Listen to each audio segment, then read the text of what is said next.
So I'm a year late on this video, but you know what I say? Better late than never.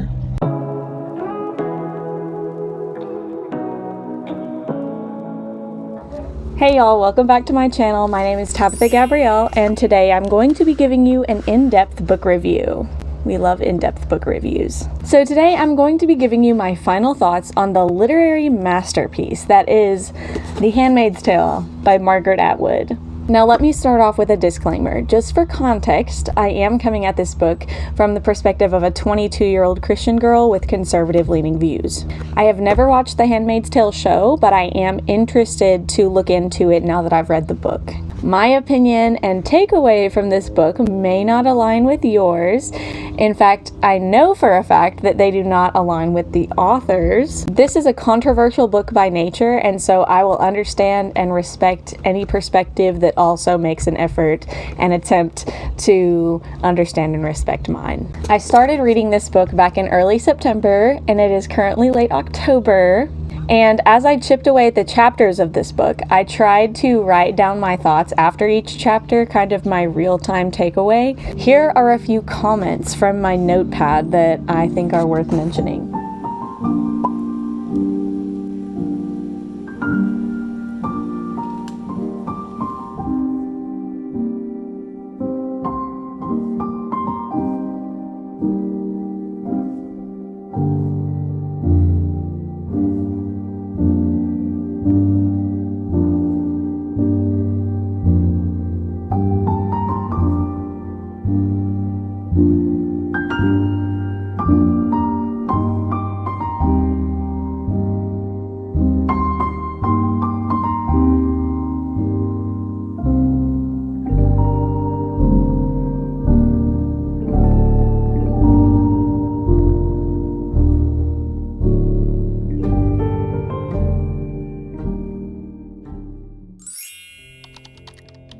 After finishing chapter 4. So, women don't have any rights whatsoever, that much is obvious, but also certain men of lower status, or younger men, also have little rights. There is no clear description or rule for who is who or why. It's very much giving communist meets cult vibes. Also, another thing I'm noticing, most descriptions are very sexual in the way they're presented, like even worms in the dirt. Like, Miss Atwood, why'd you have to describe it like that? Ew. After finishing chapter 18. So far, nothing much has really happened. Chapter 16 was a little bit graphic, I'll say that much. Disturbing to say the least. But so far, nothing has really happened to move the plot along. And to be honest, it feels a little stagnant at this point.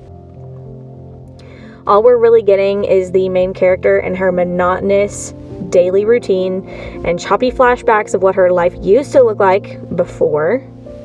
Before what, you ask? Good question. I don't know. It is never explained. Like, how did this happen? I want to know. I am really hoping things start to pick up soon. I want the main character, I'm not calling her of Fred, yuck. Anyway, I want her to stab the commander guy, and then she can fling Serena Joy off of a bridge too. And then I want her to escape and become like a Katniss type character and just overthrow the entire government, because it is absolute trash, this whole government thing. And that's probably the most Gen Z thing I've ever said in my life. But anyway, I hope the plot moves along very soon. After finishing chapter 19, I really feel like this author grew up surrounded by some very religious people. And I don't mean religious in a good way, like Pharisee type religious. I think it's important to remember religious leaders are the one who pushed for the crucifixion of Jesus in the Bible. And the type of stuff being pushed by the societal leaders in this book is in no way Christian. Nothing they say is something Jesus would say. The society is supposed to be Christian, but there's never any mention of Jesus. You can't have Christians without Christ, newsflash. It's literally in the name. So if you have a society trying to push the Bible, but without Jesus, there's a problem.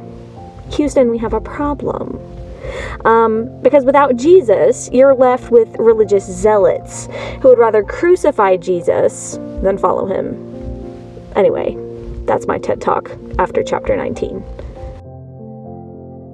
After finishing chapter 22, I think that was a call to action. Like, I'm excited. Maybe the action is about to start. After finishing chapter 25, so in the middle of chapter 25, something finally happened. I am finally getting to experience something other than the character's normal, average, boring as heck daily routine. She's really starting to get on my nerves with her descriptions and the way she talks about things for 5 minutes before they happen. It's kind of driving me crazy. After finishing chapter 38, this book has so many layers and is so complex, but yet at the same time, it's so elementary in its comprehension and portrayal of the human experience. I'm starting to like it more than I thought I would, simply because it's very thought-provoking no matter where you stand on the subject material. After finishing the whole book, the end of this book made me mad. Then I found out there is technically a second book, but a lot of people don't like it or think it should exist. So I'm going to tell you right now, I probably will not be reading that. I will try and watch the show eventually, but it's not super high on the priority list right now. I had a lot of issues with this book, not the least of which is the claim that this is the way Christians would have society look if they had their way. Like, that's not it. So this book prompted me to write a 3-page essay, and I'm going to be reading it for you today off my tablet. Without further ado, here is that. The Handmaid's Tale is a widely regarded work of speculative fiction written by Margaret Atwood and published in 1985. It takes place in a futuristic theocratic society where women have been stripped of all rights, and the only human worth people can find in each other is determined by whether or not they can bear children. Considering the cultural significance of this book throughout the years, there is a lot to unpack and consider when reviewing.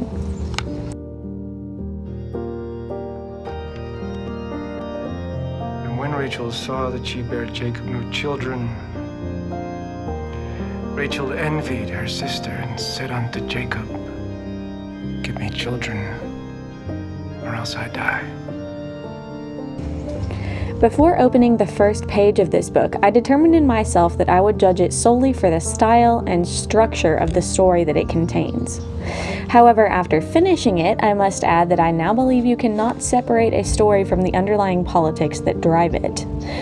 Margaret Atwood, having been born in 1939, has experienced a lot of history firsthand.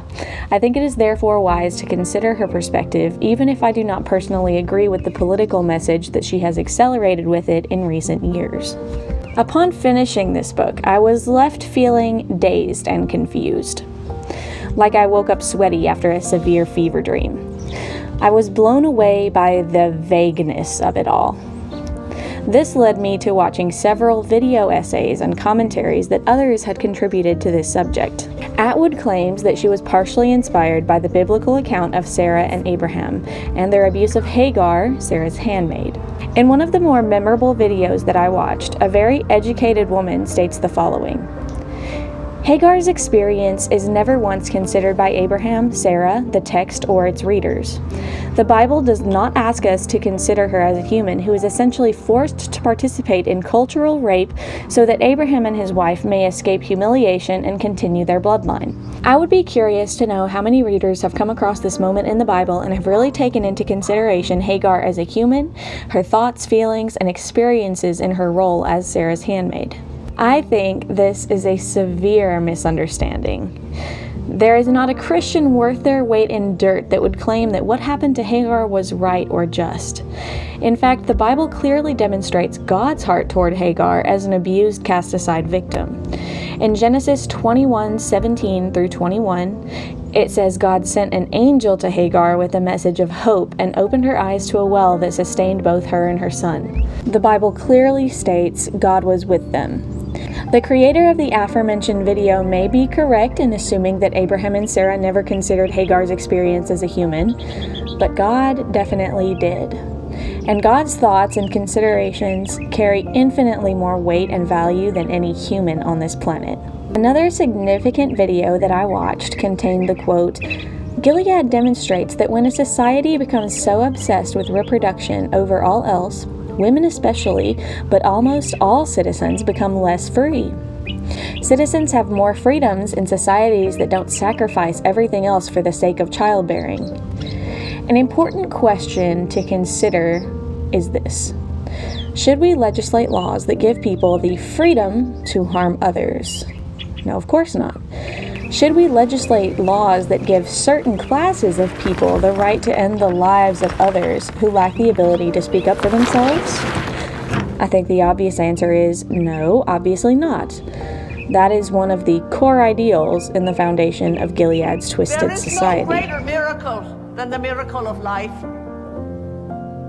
the miracle of a child. And there is no greater sin than harming a child. Come forward, please. Quick, quick, you know what to do.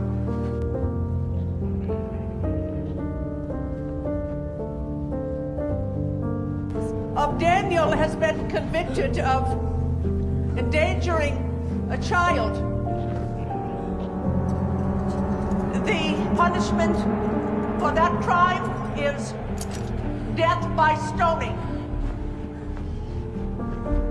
The position of a handmaid, a woman being held against her will and forced to participate in sexual activities with a man she doesn't even like, is hardly comparable to the modern conversations you hear about reproductive rights. In fact, abusers will often use women's reproductive rights and pregnancy termination as a way to cover up their own actions and continue the cycle of abuse. As long as humanity exists on this earth, there will be abusers of power and authority. The bigger man abusing the little man to get where he wants to go, essentially sacrificing the little man in the name of his own personal freedom. Abuses of power happen everywhere, every day. It would be nice if we lived in a peaceful utopia where that never happened, but that will never be the case. Not on this earth. I guess that's something we can all look forward to once we get to heaven.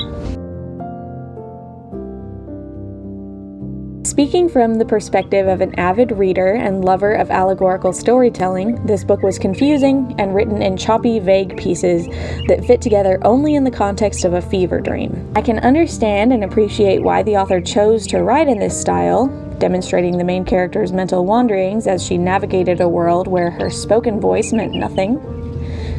But I found the style almost unbearable at times.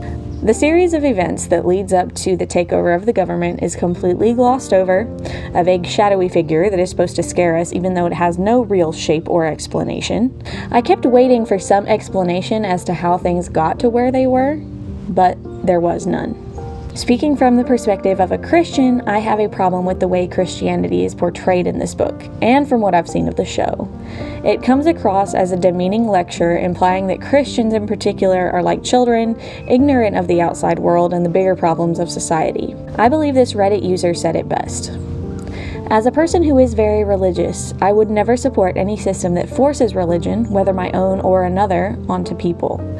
For a religion to have value, a person needs to choose to have faith, something that cannot occur if you are being forced to do something. I think it is valid to note that choice is an important aspect of this conversation. However, choice must have guidelines and limitations in order to be moral. I will again reiterate a question I posed earlier in this video. Should we, as a society, legislate laws that give people the choice to harm others? The doctrine of Jesus, the heart of Christianity, would never lead society down the abusive path that is demonstrated in this book. There is no reality where a true believer of Christ would support or condone the actions of the societal leaders in this book. I said it once already, but it is very significant, so I will say it again. Religious leaders are the ones who pushed for the crucifixion of Jesus in the Bible. But just to reiterate, the beliefs and values that are being pushed by the societal leaders in this book are in no way Christian. In the theocratic Christian society boasted of in this book, there is never any mention of Jesus. You can't have Christians without Christ. It's literally in the name. If you have a society trying to push the Bible, but without Jesus, there is a problem. Without Jesus, you are left with religious zealots who would rather crucify Jesus than follow him.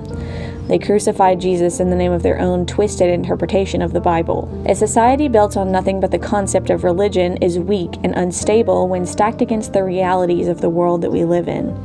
Religion is merely the bone structure of what it means to be a Christian. Without the beating heart of Christ, it is dead. At the end of the day, we're all servants of something, someone, or some idea. We get to choose who we serve and which path we walk down every day. Like Miss Atwood suggests, I think it is wise to be aware of the direction society is headed in. However, we must never forget that God is the one who judges the hearts and minds that lead and drive society. When mankind is unjust, He is just. When mankind makes mistakes, He is pure. And when mankind is deserving of death, He died for us. So that was my final thoughts and my takeaway from the book, The Handmaid's Tale. Like I said, it's been a long time coming, but I had a really good time creating this video. I really love the depth that this book drove me to. It really made me think about it in a very deep sense, and I really do appreciate that about it. I didn't love it, but again, it's a book that is supposed to provoke thought. It's not really a book that you read for a good time. It's meant to provoke thought and conversation about difficult subjects. And so I can definitely appreciate it on that level. Anyway, that's all for me today. Hopefully y'all enjoyed it. Hopefully y'all got something out of it. Let me know if you've ever read The Handmaid's Tale or watched The Handmaid's Tale, and let me know what your thoughts and opinions are down below. I would love to hear them. Again, if you don't agree with me, just please keep it respectful. I've done my very best to be respectful of the other side of this conversation as well. So I would just appreciate the same treatment. If you don't agree with me, don't bite my head off, okay? That's all from me today. I hope y'all have an amazing rest of your morning, afternoon, evening, or whatever other time of day it is for you. And I will see you next time. Bye. Ew. Why was that so high-pitched? Bye. See you later. The Handmaid's Tale. I thought this was supposed to be some elite piece of literature. This felt like a fever dream.